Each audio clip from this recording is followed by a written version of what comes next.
Bismillahirrahmanirrahim. Assalamu alaikum, dear students. Today, our topic is application of Gauss's law. Gauss's law हमने detail से discuss किया हुआ है कि Gauss's law हमारे पास क्या है, व्हाट इज़ Gauss's law, वो इससे पहले लेक्चर में हमने तफसील से डिस्कस किया हुआ है। जो स्टूडेंट नए हैं वो पहले उस लेक्चर को देखें, Gauss's law को समझने की कोशिश करें, उसके बाद जो है हम उसके एप्लीकेशंस डिस्कस करेंगे, जो कि आज का हमारा टॉपिक है application of Gauss's law, location of excess charge on a conductor.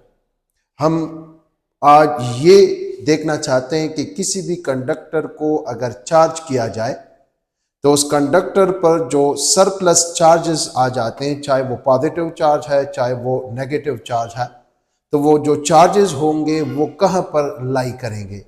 आया कंडक्टर के सरफेस पर लाई करेंगे, कंडक्टर के सेंटर में लाई करेंगे, या इन बिटवीन लाई करेंगे, या कंडक्टर से बाहर लाई करेंगे। ये हमारा आज का टॉपिक है कि किसी भी कंडक्टर को अगर चार्ज किया जाए आइदर पॉजिटिवली या आइदर नेगेटिवली, तो वो जो एक्स्ट्रा चार्जेस होते हैं, जो सरप्लस चार्जेस होते हैं, वो कहाँ पर लाई करेंगे। आज हम इसको डिस्कस करेंगे। So consider a spherical conductor which is charge positively. जरूरी नहीं आप नेगेटिवली भी चार्ज कर सकते हैं, लेकिन आपके बुक में पॉजिटिवली चार्ज लिया हुआ है तो हमने भी पॉजिटिव चार्ज रख लिया। लेट सपोज हम एक स्फेरिकल कंडक्टर लेते हैं और उसको चार्ज करते हैं पॉजिटिवली। तो how positively charge, let suppose एक कंडक्टर है, उससे हमने इलेक्ट्रॉन को ले लिए।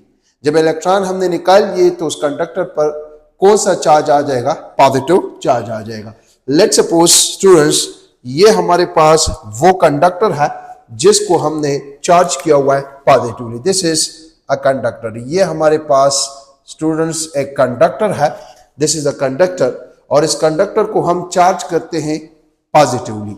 सो let suppose how to charge positively, इससे हमने इलेक्ट्रॉन्स को निकाल लिए, इलेक्ट्रॉन्स हमने इससे निकाल लिए इस कंडक्टर से, तो इस कंडक्टर पर जो चार्ज आया वो पॉजिटिव चार्ज आया।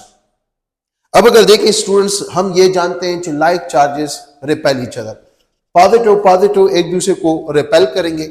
जब पॉजिटिव चार्ज एक दूसरे को रिपेल करेंगे तो इसका मतलब है कि इस कंडक्टर में जो चार्ज का डिस्ट्रीब्यूशन होगा वो इस तरह हो जाएगा। लेट्स सपोज वही कंडक्टर है, इस पर जो चार्ज का डिस्ट्रीब्यूशन हो जाएगा वो इस तरह हो जाएगा। से पॉजिटिव को रिपेल कर रहा है, जब पॉजिटिव को रिपेल कर रहा है तो ये let suppose this is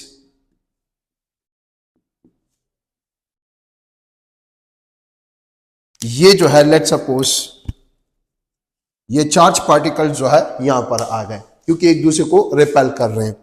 now अगर देखें यहां पर हमने ये भी पढ़ा हुआ है कि पॉजिटिव चार्ज का जो फील्ड का डायरेक्शन होता है वो कन्वेंशनली रेडिकली आउटवर्ड होता है। तो इसका मतलब है इस पॉजिटिव चार्ज का जो फील्ड का डायरेक्शन होगा वो ये होगा। सिमिलरली इस पॉजिटिव चार्ज का फील्ड का डायरेक्शन ये होगा।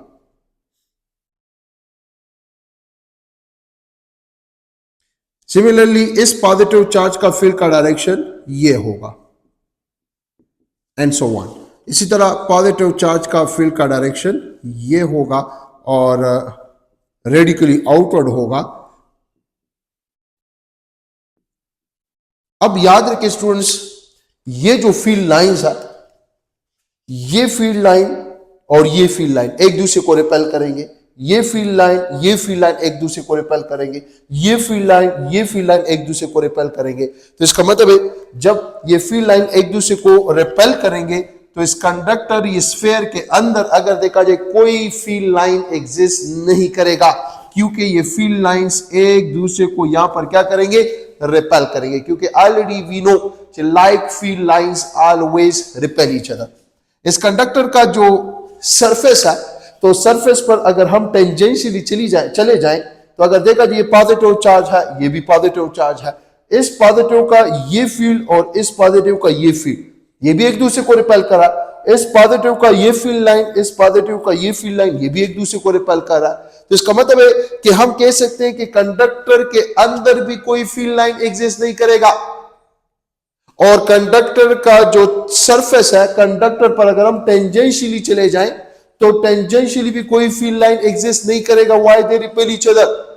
सो इसका मतलब है the situation will be this, ये जो कंडक्टर होगा ये अगर देखें 1 2 3 4 5 6 7 8 लेट्स सपोज, इसका मतलब है टेंजेंशियली भी फील्ड लाइन एक दूसरे को रिपेल कर रहे हैं, अंदर भी फील्ड लाइन क्या होगा, वो हमारे पास जीरो होगा। अंदर भी फील्ड लाइंस मतलब no field line, why because the field lines repel each other. और अगर देखा जाए टेंजेंशियली भी हमारे पास जो फील्ड होगा वो हमारे पास जीरो होगा। अगर इस कंडक्टर के टेंजेंट पर हम चले जाएं टेंजेंशियली तो यहां पर जो फील्ड होगा स्टूडेंट्स वो हमारे पास जो होगा वो जीरो होगा। तो फिर हम कह सकते हैं कि bye definition of electric flux intensity, by definition electric flux intensity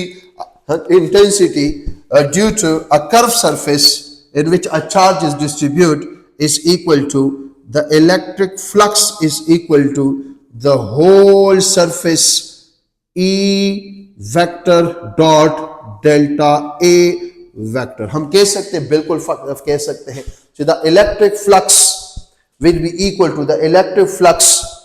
be equal to summation E dot delta A।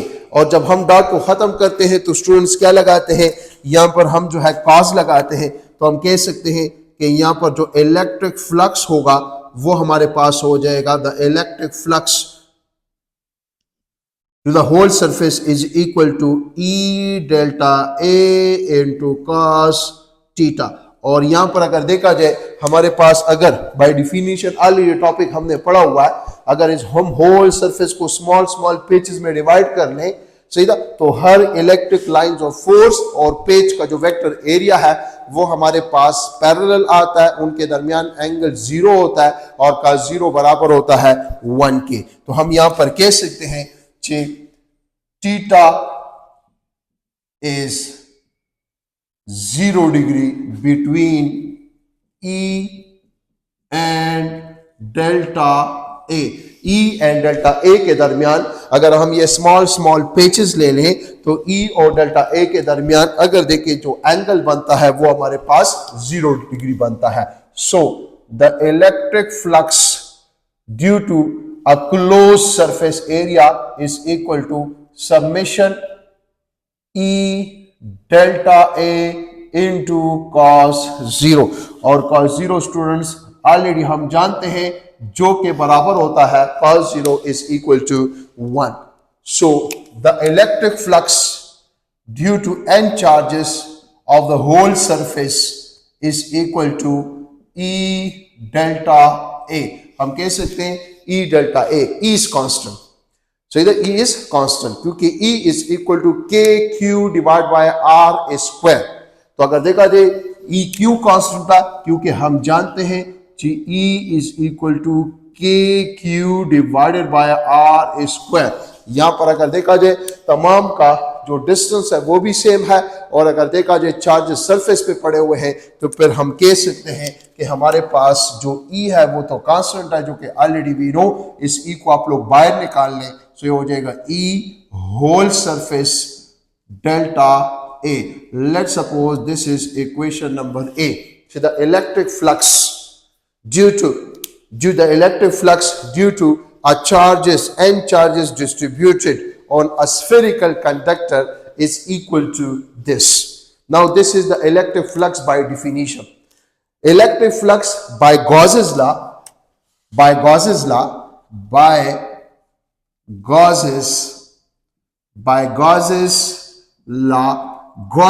के मुताबिक the electric flux through any closed surface, through any imaginary closed surface is equal to 1 by epsilon naught time of the total charge Q enclosed in a closed Gaussian surface।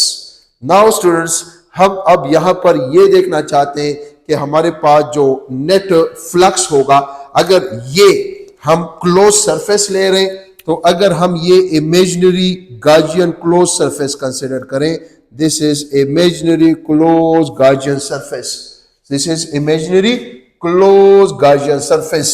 So the net electric flux according to Gauss's law is equal to Q divided by epsilon naught. This is equation number B. By definition, the electric flux is this, or by Gauss's law, the electric flux is equal to Q divided by epsilon naught. Compare equation A and B. A और B को compare करें, so इसका मतलब है equation A is equal to equation B. So ये हो जाएगा हमारे पास E, या चलो हम लिख सकते हैं Q divided by epsilon naught is equal to E summation S, और ये हो जाएगा डेल्टा A. ये हो जाएगा delta A.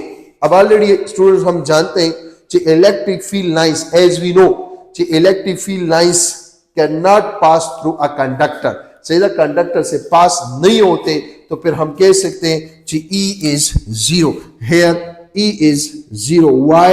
Because the electric field lines cannot pass through a conductor. सीधा अभी हमने यहाँ पर ये जो है देखा. So E की जगह अगर हम 0 पुट कर लें, तो Q divided by epsilon naught is equal to 0, और ये हो जाएगा summation whole surface delta A. So Q divided by epsilon naught is equal to 0. Q divided by epsilon naught is equal to 0. याद रखें, अगर कोई rational number is equal to 0, a number which is written in the form of P by Q, तो अगर देखा जाए या तो P 0 होगा और या Q infinite होगा. तो अगर Q divided by epsilon naught 0 के बराबर है, तो ये कब 0 हो सकता है? या तो epsilon naught अगर हम infinity पुट कर लें, तो any number divided by infinity 0. अगर आप epsilon naught को infinity पुट नहीं करते, क्योंकि ऑलरेडी हम जानते हैं epsilon naught की वैल्यू जो है ये कांस्टेंट है, जो कि हमारे पास है 8.85 into 10 raised to the power -12 coulomb square divided by newton metre square. तो इसका मतलब है कि एप्सिलॉन नॉट हमारे पास इनफाइनाइट नहीं हो सकता. तो अगर एप्सिलॉन नॉट इनफाइनाइट नहीं हो सकता, तो फिर Q हमें क्या लेना पड़ेगा? Q will be equal to 0. The Q will be equal to 0. तो यहां से अगर देखा जाए, ये हमारे पास प्रूव हुआ कि कंडक्टर को अगर हम चार्ज करते हैं, किसी भी कंडक्टर को अगर हम चार्ज करते हैं, तो उस कंडक्टर के अंदर अगर देखा जाए Q 0 होगा. सीधा no charge will be exist inside the conductor. All the charges will be exist on the real surface. तमाम जो चार्जेस होंगे अगर देखा जाए वो रियल सरफेस पे एग्जिस्ट होंगे. अगर देखा जाए E Q 0 है, क्योंकि Q 0 है. हमने ये शो किया कि जब भी अगर हम कोई कंडक्टर लेते हैं और उस कंडक्टर को हम चार्ज करते हैं, तो उस कंडक्टर पर जो सरप्लस चार्जेस होंगे, जो एक्स्ट्रा चार्जेस होंगे, वो कंडक्टर के इनसाइड लाई नहीं करेंगे, बल्कि कहां पर लाई करेंगे? वो रियल सरफेस पे लाई करेंगे, कंडक्टर के सरफेस पे लाई करेंगे. सीधा क्यों?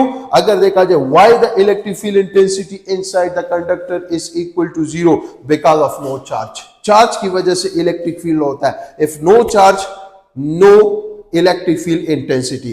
तो ये बात ज़हन में याद रखें. First application of Gauss's law से हमने ये सीखा कि जब भी किसी कंडक्टर को चार्ज किया जाता है, सीधा आइदर पॉजिटिवली आइदर नेगेटिवली, तो वो जो सरप्लस चार्जेस होंगे, जो एक्स्ट्रा चार्जेस होंगे, वो हमेशा कंडक्टर के इनसाइड लाई नहीं करेंगे, बल्कि कंडक्टर के सरफेस पर लाई करेंगे. याद रखें, कंडक्टर के अंदर no charge, no electric field, no field line pass through a conductor. याद रखिए, इसलिए दो प्लेट्स के दरमियान अगर इलेक्ट्रिक फील्ड मौजूद है, पॉजिटिव और नेगेटिव प्लेट के, उनके दरमियान अगर आप किसी कंडक्टर को रख लें, तो उससे फील्ड लाइंस नहीं गुजरते. किसी भी कंडक्टर से फील्ड लाइंस जो है वो नहीं गुजर सकते. तो ये हमारा फर्स्ट एप्लीकेशन है. आपसे कहा जा सकता है, पेपर में भी जो है आपसे एमसीक्यू में कहा जा सकता है कि आप लोग ये शो करें, ये प्रूफ करें कि किसी भी कंडक्टर को अगर चार्ज किया जाए, so all the charges will be exist on the surface of a conductor, on the real surface of the conductor, या no charge will be exist inside the conductor. Let's suppose students, हम यहाँ पर for example एक example दोबारा एक example जो है लेते हैं। एग्जांपल ये है कि अगर फॉर एग्जांपल ये हम एक होलो कंडक्टर लेते हैं, this is a hollow conductor, ये हमारे पास एक होलो कंडक्टर है और इस होलो कंडक्टर में मैंने लेट्स सपोज एक 20 कूलम चार्ज रख लिया, 20 कूलम चार्ज रख लिया। इस कंडक्टर के अंदर मैंने प्लस 20 कूलम चार्ज रख लिया, लेट्स सपोज, सही ना, सपोज करते हैं।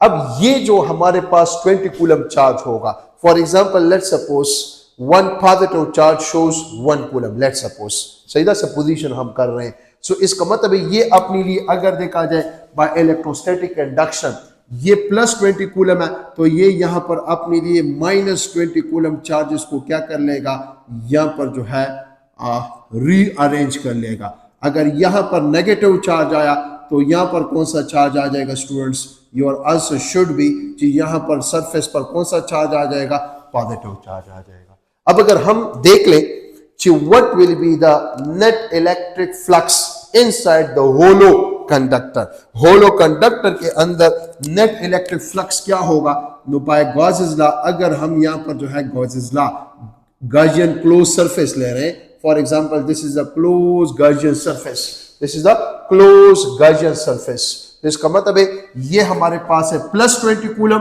और ये हमारे पास है minus 20 coulomb. No plus 20 coulomb minus 20 coulomb, अब देखिए total flux will be equal to 1/ε0 time of total charge, total charge, ये तो ऑलरेडी हमने पढ़ा हुआ है बाय गॉसेस लॉ। तो इसका मतलब है अगर देखें net flux will be equal to 1/ε0 और देखिए प्लस 20 कूलम और इसने अपने लिए वो किया अरेंज किए, सीधे इंट्रोड्यूस किए कितने, माइनस 20 कूलम चार्ज। सो ये हमारे पास हो जाएगा 0 divide by something 0, the net flux will B 0, और अगर फ्लक्स 0 है तो इसका मतलब है charge is 0 inside the conductor. अगर देखा जाए यहां पर जो नेट चार्ज होगा, नेट चार्ज वो किस चीज के बराबर हो जाएगा, the net charge will be equal to 0। तो किसी भी होलो कंडक्टर के अंदर अगर आप लेट्स सपोज कोई पॉजिटिव चार्ज रख लेते हैं तो according to Gauss's law the net flux is 0. If net flux is 0, so the net charge will be how much, 0. तो याद रखें चाहे वो होलो कंडक्टर है चाहे वो हमारे पास कोई भी कंडक्टर है, उसको अगर हम चार्ज कर लें, सही ना, तो जो सरप्लस चार्जेस होंगे, जो एक्स्ट्रा चार्जेस होंगे, जो एक्सेस चार्जेस होंगे, उनका लोकेशन क्या होगा, वो हमेशा के लिए जो चार्जेस होंगे वो कंडक्टर के सरफेस के ऊपर लाई करेंगे। तो ये हमारा जो है आज का टॉपिक था, सही ना। ये जो टॉपिक है ये एमसीक्यू के लिहाज से तो इतना इंपॉर्टेंट नहीं है, लेकिन बहरहाल आपसे कहा जा सकता है state and explain Gauss's law and show that by Gauss's law the location of excess charges will always be exist on the real surface. जो चार्जेस होंगे किसी भी कंडक्टर को अगर चार्ज किया जाए तो उस कंडक्टर पे जो सरप्लस चार्ज आएंगे, जो एक्स्ट्रा चार्जेस होंगे, वो हमेशा के लिए जो है वो सरफेस पे लाई करेंगे। तो ये हमारा टॉपिक था। थैंक यू सो मच, दुआ में याद रखें। खुदा हाफिज।